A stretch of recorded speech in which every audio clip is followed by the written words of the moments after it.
Everything digital must be understood as part of a deep historical social continuum. Sure, I can agree with that. Nowadays, you don't see a lot of people that are standing at a bus stop reading a newspaper. You see people looking down at their phones, tweeting about how they heart certain things or reading up on the latest iPhone that just came out. Sure, you'll sometimes see a person sitting and reading a newspaper. However, in my experience, I've only seen the older generation do that. You never see a young adult reading in a big sheet of paper. If you do though, take a picture.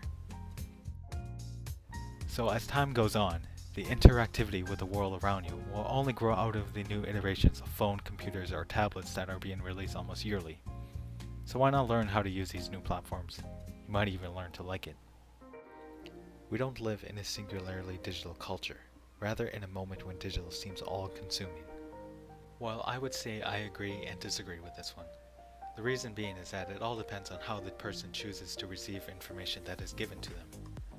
Personally, I prefer to receive new information digitally, which is why I agree with this point.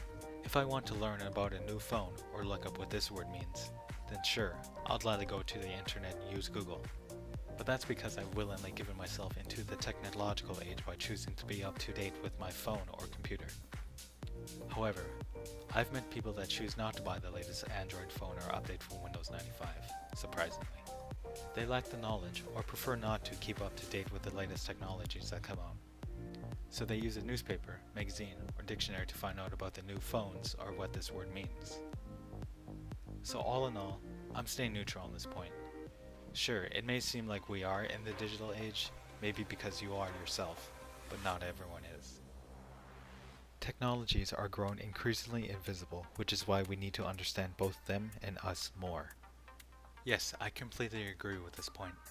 As mentioned before, the new technologies that come out yearly are getting more and more sophisticated. They have phones that you can wear on your wrist. They had that Google Glass thing that crashed and burned. They even have fridges that can connect you to Twitter. All these new technologies are now a part of life. You will never see a person that hasn't heard about a television or a smartphone. In the future, you will have to learn how to use these technologies in order to live a normal life. However, as more and more people become absorbed into this digital world, what happens to the real world? If you wanted toilet paper, you can get it off of Amazon. If you wanted to read about the earthquake that happened in, Europe, you can just always Google it.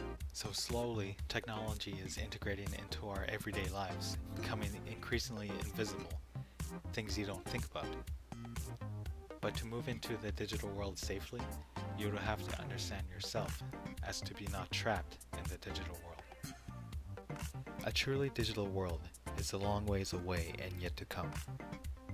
Yes, I also agree with this point. The true digital world is not here yet.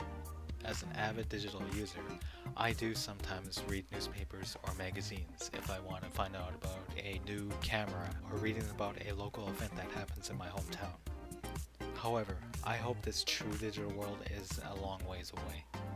Because when I think of a true digital world, I think of the people from Wall-E floating on big chairs constantly staring at a screen. That, in my opinion, is a true digital world.